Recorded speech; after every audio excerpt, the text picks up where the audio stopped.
네. 저는 그 단체장이기 때문에 그러니까 그 이야기를 한번 해주시죠. 미래 비전과 관련된 국가 운영 비전 그리고 지역 공약 엄청나게 관심이 많잖아요.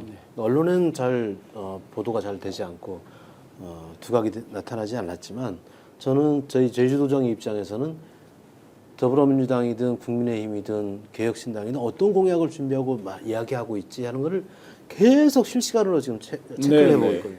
그런데 아니나 다를까 어느 한 정당은 제가 어떤 특정 정당을 얘기할 수 없기 때문에 한 정당은 제주도정이 제시한 여러 가지 아이디어를 다 받아 안아서 공약해서 발표를 하더라고요. 네네. 또 어떤 정당은 단 하나도 반영이 안 되는 거예요. 그러니까 이걸 물론 이제 선거가 끝나게 되면 이것을 딱 그 공약 정당별로 제주가 제안한 정책에 대해서 어떤 데는 받아들이고 어떤 데는 받아들이지 않더라. 뭐 예를 들어 우리 저희가 제일 처음 했던 주 4.5일제, 뭐 그다음에 뭐 아동수당 연장, 아이건강 체험활동비, 뭐 이런 주요한 내용들이 반영된 정당도 있고 그렇지 않은 정당도 있고 그래서 이것은 면밀하게 내일 투표할 때까지 우리 국민들께서 각 정당이 어떤 공약을 냈는지를 한번 살펴보는 게 대단히 중요하다. 저는 현재 상황에서 경기부양책 안 쓰면 안 된다고 봅니다. 탐나는 저희도 지역화폐가 탐나는 지역화폐. 탐나는 자 언제까지 저희 도정의 재정만으로 부담해야 됩니까? 계속 지금 제가 1차 추경까지 해서 확대해 놨는데 2차 추경으로 이거 국가에서 도움을 주지 않으면 안 돼요. 정부 차원에서 그렇죠. 해야 되는 거죠. 그래야 저희 도정의 재정 건전성을 확보해 나가면서 맞습니다. 할 수가 있잖아요. 근데 이게 지금 타이밍인데 이번에 이게 제대로 경기부양책 쓰지 못하게 되면 우리 국민들 얼마나 더 힘들어야 합니까? 우리가 지금 관광객이 덜 오면서 20% 가까이 떨어지면서 지금 자영업자들이 무너지잖아요. 지금 중앙로 지하상가 공실도 계속 생기잖아요. 자영업자 지금 폐업 계속 하고 있잖아요. 이거 빨리 복원시키려면 헌정 질서가 빨리 바로 세워져야 된다. 저는 이번 선거처럼 국민들께서 또 우리 제주도민들께서 선거가 이렇게 중요한 거로구나. 실질적으로 우리 삶에 결정적인 영향을 미치는 게 선거로구나 하는 것을 제대로 인식하시고 계시라고 봅니다. 그래서 저는 투표율이 압도적으로 더 높아져야 된다. 생각합니다. 압도적으로 저 투표하고 압도적으로 승리해서 진짜 완전히 새로운 대한민국 가기를 누구보다 저도 간절히 소망합니다. 왜냐하면 제가 명태균 게이트 작년 10월 27일 날 처음 공개하고 그 뒤에 계속 뭐 조사받고 마느라고 가족들에게 약속을 했거든요. 빨리 끝나면 제주도 놀러 가자고. 하시면 탐나는 점을 기억하셨는데 진짜 오영훈 지사님 말씀 호소가 너무 생생한 게요. 서울 지역 저도 이제 지역 앞에 챌린지 동참하려고 서울 지역을 살려고 했더니 예산이 너무 윤석열 계속 깎거나 막 영원했는데 야당 이제 민당 겨우 늘렸잖아요. 다 소진돼 가지고 왜냐면 지역 앞에는 인센티브를 줘야 되잖아요. 할증. 근데 이제 예산이 소모되면 할증이 안 붙으니까 발행을 중지시켜 놓은 지자체가 있어요. 살라도 살래가 없어요. 그러면 이제 지사님 말씀처럼 계속 연결을 하면 지자체가 할증 금액을 줘야 되냐? 그건 약속이니까. 할증해주다 갑자기 돈 없다 할증 안 해주면 안 되는 거예요. 지역 앞에 약속이라는 거. 그러니까 이제 2차 추경에서 나는 저희도에서 1차 추경에서 15%까지 할증을 했죠. 그렇죠. 이렇게 할인을 해주는데 만약에 이건 6월까지 유효기간이에요. 근데 만약에 6월 3일 대통령 선거 끝나서 이제 더 이상 못한다. 이러면 어떻게 돼요? 이거 힘든 거죠. 그렇죠. 발행을 중단하거나 아니면 그러니까. 도가 다른 데 써야 될 예산을 가져다가 슈퍼 할증을 해야 되니까 아니 이게 가격이 떨어졌어요. 지사님 말씀 나온 김에 제주에서 핵심적으로 정부에서 받아줬으면 하는 핵심 공약은 어떤 게 있었습니까? 이번에 했던 것 중에 저는 가장 중요했던 게 이제 행정체제 개편과 관련된 공약인데요. 제주도가 2006년도에 특별자치도로 출범하면서 기초자치단체를 다 없애버렸어요. 그러니까 단일 광역 행정체제로 됐고. 지사님만 계셔. 지사님. 근데 이제 내가 권한을 많아졌어. 내가 행정시장을 내가 임명해요. 근데 이걸 실제 해보니까 좋은 게 아니더라. 권한이 많다는 게 좋은 게 아니라 분산과 분권이 더 좋은 거더라.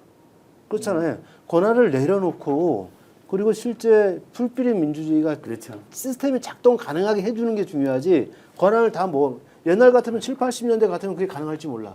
근데 21세기 이게 다양한 사회. 저는 안 돼. 이 다양화된 사회 복합 위기 상황에서 이걸 어떻게 대처하지 못한다라고 보는 거고.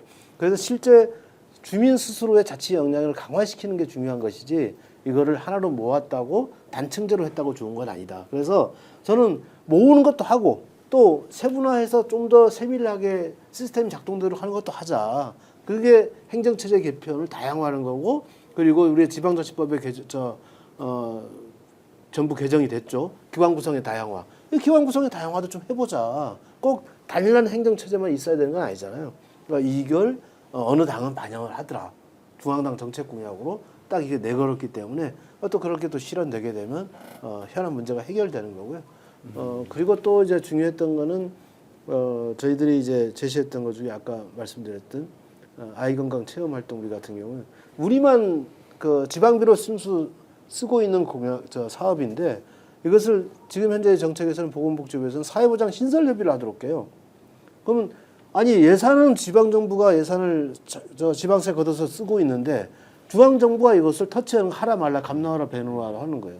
그거 안 되는 거죠. 네. 저지도가 어떤 이유에서 이걸 하게 되면 그걸 할 수 있도록 보장해 줘야 되는 거죠.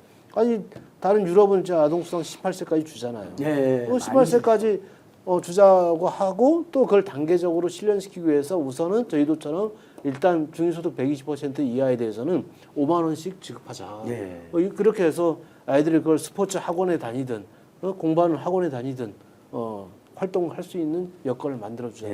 이런 시스템들이 받아들이는 것도 있고 그렇습니다. 김지원님께서 저도 폐업했어요 하고 눈물 표시를 해주셨습니다. 실제 이제 이런 여러 어려움이 있는데 제주에서 새 정부 경제정책 추진단 이런 것들로 새로 이제 아마 정부가 들어서면 그에 맞춰서 여러 가지를 바꾸시는 것 같은데 그건 어떤 내용입니까?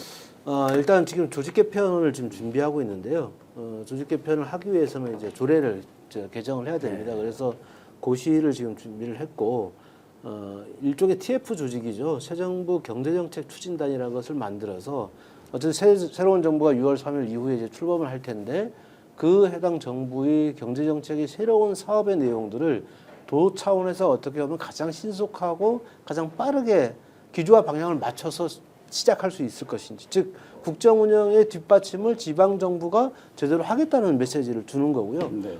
또 이제 새로운 정책들이 이제 많이 제시가 될 것이기 때문에 이것을 우리 공직 사회에서 받아들일 수 있는 준비를 해주는 게 대단히 중요하다. 그래서 예를 들면 어느 당의 이제 공약에는 이제 크리에이터 경제 추진 이제 이런 부분들도 나와 있는데 지역 경제에 있어서는 대단히 새로운 접근 요소가 될 수 있거든요. 이런 부분들을 팀 내에서 이제 새로운 팀으로 만들어 나가고 정부 출범의 속도에 맞춰서 뒷받침할 수 있도록 제대로 만들어보자 이렇게 생각하고 있습니다. 네, 관광객은 최근에 추이는 어떻습니까? 관광객은 4월까지는 좀 성적이 안 좋았고요. 근데 5월부터 이제 다소 이제 대통령 선거 일정이 확정되면서 좋아지기 시작했고 지금은 플러스 2% 정도까지 오고 있는 것 같습니다.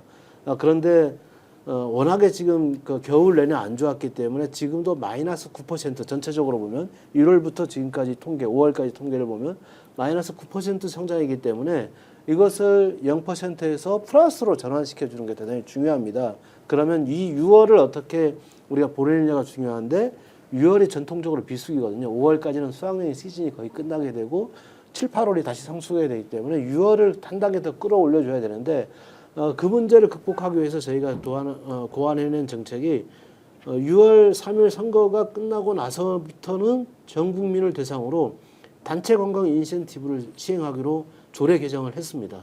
지난 5월 달에 이제 도의회에서 결론이 났는데 어떤 인센티브를 어떤 거냐면 네. 지금까지는 수학여행 다녀게 단체 관광에 인센티브를 줬어요. 예를 들어서 안전 점검 해주고 버스비 지원 일부 해주고 이런 지원을 해줬는데 수학여행단만 지원하는 게 아니라 모든 단체 그러니까 15명 이상이 누군가가 그게 계모임이든 친목 모임이든 또 노조든 또 회사 무슨 사내 모임이든 어떤 모임이든 15명 이상이 제주에 오겠다고 해서 항공권 구매를 하면 제주가 1인당 3만 원씩 지원을 해주는 겁니다. 네. 그래서 최대 200만 원까지.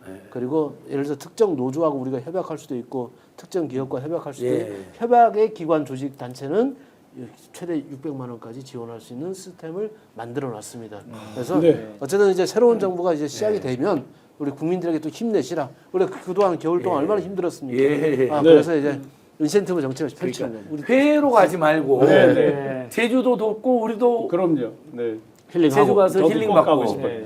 지사님 여기 중요한 댓글이 하나 있습니다. 별똥별 바라기님께서 관광객이 안 가는 이유는 바가지 요금 때문이에요. 지사님 이래 돼 있는데 이 부분에 대해 한번. 바가지 요금 물론 일부 있습니다. 그런데 지금 자정 노력을 많이 기울여서 합리적인 가격으로 많이 가고 있고요. 특히 지난해 여름철에 상당히 그 바가지 논란이 있었습니다. 그래서 해수욕장 50% 인하 정책 펼쳤고 오늘 방송 어떠셨습니까? 마음에 들었다면 구독, 좋아요로 스픽스를 응원해 주십시오. 여러분들의 구독, 좋아요는 가장 큰 힘이 됩니다. 스픽스 구독, 좋아요.